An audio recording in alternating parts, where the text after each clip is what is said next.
I'm going to tell you a true story. When I was learning how to fly, I was a very young man.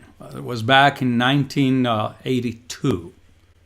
I went and checked the plane. There is a pre-check. It's a pre-flight, in fact. It's an inspection of the plane. And so excited, I went around and made sure that everything was working smooth.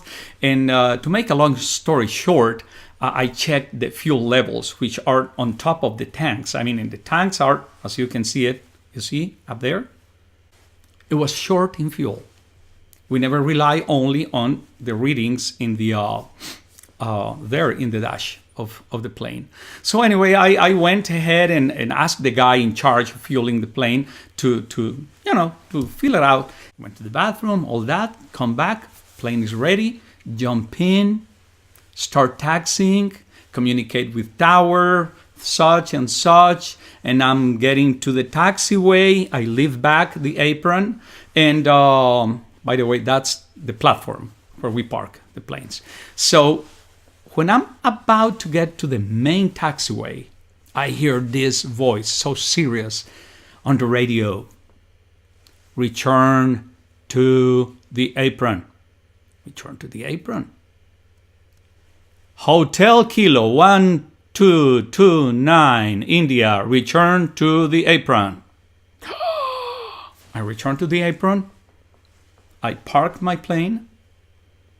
I turn off the engine and everything. I jump out, and here is the director of the school. He was my friend. He was so, to me, it was always so meaningful. I still miss the guy. But that day, he wasn't smiling. He was like this. What happened? I said, well, Captain, I'm trying to find out what happened here. Check your plane. Captain, but I checked my plane. Check your plane. So I go and check my plane again and trying to find what was wrong. And once I go on top of the wings and see that those fuel caps are gone. Wow, they were gone. And I realized in that moment that if I had flown, the gas would have been sucked out of the plane, of the wings, of the tanks, and I would have died. See, the air passing over the wing creates a suction if there is a hole. I would have died that day. But I don't want to rat anyone, but the guy in charge of the fuel is the one who forgot to put those fuel caps back in. And he says, what? Are you trying to tell me that that guy is a pilot? Well, no, he's not a pilot. Who is the pilot of that plane? I am. Who is in charge of the fuel caps?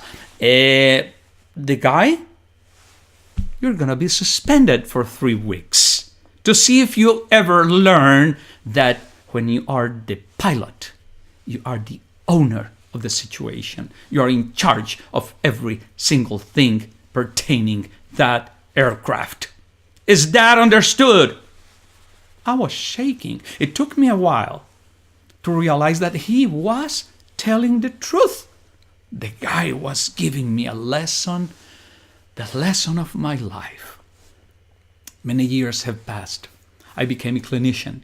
And then I became a psychophysiologist and a neurophysiologist, and I became part of a neurosurgery team, and many other stories came about in my life. Many things happened, but one stayed in my heart, and that was, I am the pilot, not only in my plane, but in my life. You and I are the pilots. You and I are in charge of our relationships, of our home, of our thoughts, of the things we say, what we express, the decisions we make. And a mature person, a mature pilot of his life or her life, is not to play that blame game that dissipates responsibility.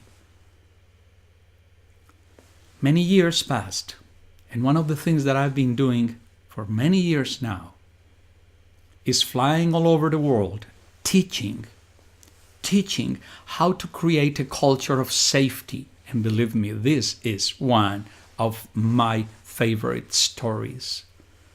Because just imagine, just go for a second to the rig, to the machine, to the pumping machine, to the mine, to the airplane, to the surgery room.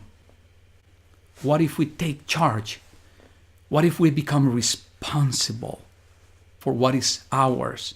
And sometimes at least pointing out what is not ours. Just imagine the amount of accidents that we would avoid if we just started to become the pilots in our aircraft, in our life, in our relationships. Well, now I became a bit philosophical here, but anyway, you get the point. Let me send you a big, big hug, and beware of forgetting about those fuel caps. Have a nice one.